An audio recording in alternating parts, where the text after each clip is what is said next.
नमस्कार बच्चों, कैसे हो आप सब। तो उम्मीद करता हूं कि आप सब अच्छे होंगे और आपकी पढ़ाई बहुत अच्छी चल रही होगी। तो चलिए शुरू करते हैं आज की वर्कशीट। और आज की वर्कशीट है क्लास 6 के हिंदी की वर्कशीट नंबर 25। पाठ का नाम है नादान दोस्त। नादान दोस्त मतलब आप समझ सकते हैं कि वैसा दोस्त जो नादानी करता हो, जिसकी बुद्धि सही नहीं हो और वो अच्छा करने के चक्कर में भी कुछ गलत कर देता है। ऐसे बहुत सारे दोस्त होते हैं जो आपके घर आते हैं और आपका कुछ अच्छा करने के चक्कर में आपका कुछ गलत करके चले जाते हैं। तो ये ऐसे दोस्त नादान होते हैं। वैसे ही दोस्त थे केशव और उनकी बहन श्यामा। ये दोनों एक चिड़िया के अंडों को बचाना चाहते हैं और उस कड़ी में क्या क्या करते हैं हम लोगों ने पिछले वर्कशीट में पढ़ लिया है। तो आज देखते हैं। पिछले कार्यपत्रक में हमने लेखक प्रेमचंद्र द्वारा लिखी कहानी नादान दोस्त के बारे में पढ़ा और जाना कि केशव और श्यामा दोनों के मन में चिड़िया के बच्चों के लिए क्या प्रश्न उठ रहे थे और वे उनके लिए क्या क्या योजना बनाते हैं। और अब आगे आइए देखते हैं इस गद्यांश में क्या कुछ नया सीखने को मिलता है, हम किस प्रकार अपने जीवन से जोड़ पाते हैं इसको। श्यामा दौड़कर अपनी पुरानी धोती फाड़कर एक टुकड़ा लाई। केशव ने झुककर कपड़ा ले लिया। उसकी कई तह करके उसने एक गद्दी बनाई और उसे तिनकों पर बिछाकर तीनों अंडे धीरे से उस पर रख दिए। आपने पिछले वर्कशीट में देखा था कि केशव ने श्यामा से कपड़ा मांगा था और श्यामा ने इसको कपड़ा पुराना धोती दिया। इस धोती का केशव ने कई टुकड़ा किया और कई तह लगाया और उन पर तीनों अंडों को धीरे से रख दिया। श्यामा ने फिर कहा, हमको भी दिखा दो भैया। केशव बोला, दिखा दूंगा, पहले जरा वह टोकरी तो दे दे, ऊपर छाया कर दूं। श्यामा ने टोकरी नीचे से थमा दी मतलब दे दी और बोली, अब तुम उतर आओ, मैं भी तो देखूं। केशव ने टोकरी को एक टहनी से टिकाकर कहा, जा दाना और पानी की प्याली ले आ, मैं उतर आऊं तो तुझे दिखा दूंगा। श्यामा प्याली और चावल भी लाई। केशव ने टोकरी के नीचे दोनों चीजें रख दी और आहिस्ता से उतर आया।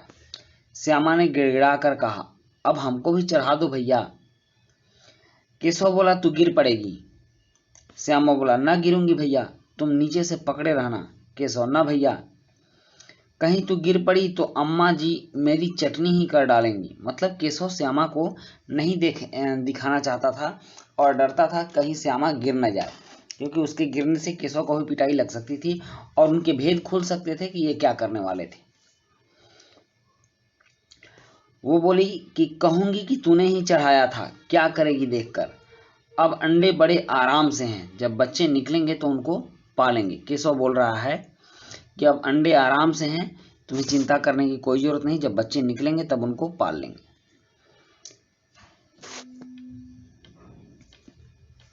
अब यहाँ आपने इस कहानी को समझा कि किस तरह से ये लोग नादानी कर रहे हैं, क्योंकि किसी भी चिड़िया के अंडों को हमें नहीं छूना चाहिए, उनके नज़दीक नहीं जाना चाहिए और इस तरह का काम नहीं करना चाहिए जिससे उन लोगों को परेशानी हो। अब कुछ प्रश्न है, जैसे कि केशव ने टोकरी को किससे टिकाया, आहिस्ता शब्द का अर्थ क्या है, श्यामा ने गिड़गिड़ाकर कहा, वाक्य में गिड़गिड़ाकर शब्द क्या है। और चौथा प्रश्न है कि केशव और श्यामा ने अंडों को धूप से बचाने की क्या तैयारी की। कल्पना कीजिए केशव और श्यामा ने चिड़िया के अंडों की रक्षा की या नादानी। उसके बाद कुछ गतिविधियां भी हैं और गतिविधियां हैं कि केशव ने टोकरी को एक टहनी से टिकाकर कहा, श्यामा ने गिड़गिड़ाकर कहा। तो रेखांकित शब्दों में यहाँ टिकाकर और गिड़गिड़ाकर रेखांकित शब्दों को ध्यानपूर्वक देखो। ये शब्द रीतिवाचक क्रिया विशेषण का काम कर रहे हैं। इसी प्रकार निम्न क्रिया विशेषण शब्द से वाक्य बनाकर लिखो। तो यहाँ झुंझलाकर, घबराकर और बनाकर, इन तीनों शब्दों से वाक्य बनाना है। तो चलिए अब इन प्रश्नों के उत्तर लिखते हैं। प्रश्न 1, केशव ने टोकरी को किससे टिकाया। उत्तर, घ टहनी से टिकाया। फिर प्रश्न 2 है कि आहिस्ता शब्द का अर्थ है, क्या अर्थ है। तो आहिस्ता मतलब होता है धीरे। नेक्स्ट है प्रश्न 3 कि श्यामा ने गिड़गिड़ा कर कहा। वाक्य में गिड़गिड़ा कर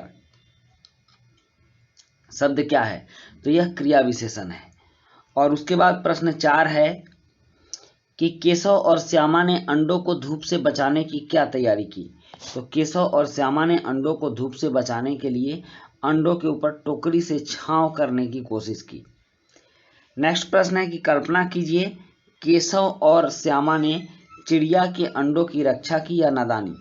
तो केशव और श्यामा ने चिड़िया के अंडों के साथ नादानी की। अब गतिविधि है। गतिविधि में आपको कुछ वाक्य बनाने थे, जैसे झुंझलाकर। तो केशव ने झुंझलाकर अपनी बहन को डांटा। उसके बाद है घबराकर। अंडों को गिरा देख, यहाँ देख होगा, अंडों को गिरा देख श्यामा घबराकर भाग गई। और उसके बाद है बनाकर। केशव की मम्मी खाना बनाकर सो गई। तो इस तरह से हम लोगों ने इसके सारे प्रश्नों के उत्तर दे लिए और इसी के साथ आपकी वर्कशीट कंप्लीट होती है। वीडियो अच्छी लगी हो तो लाइक, सब्सक्राइब, कमेंट जरूर कीजिएगा। मिलते हैं नेक्स्ट वीडियो में। Thank you.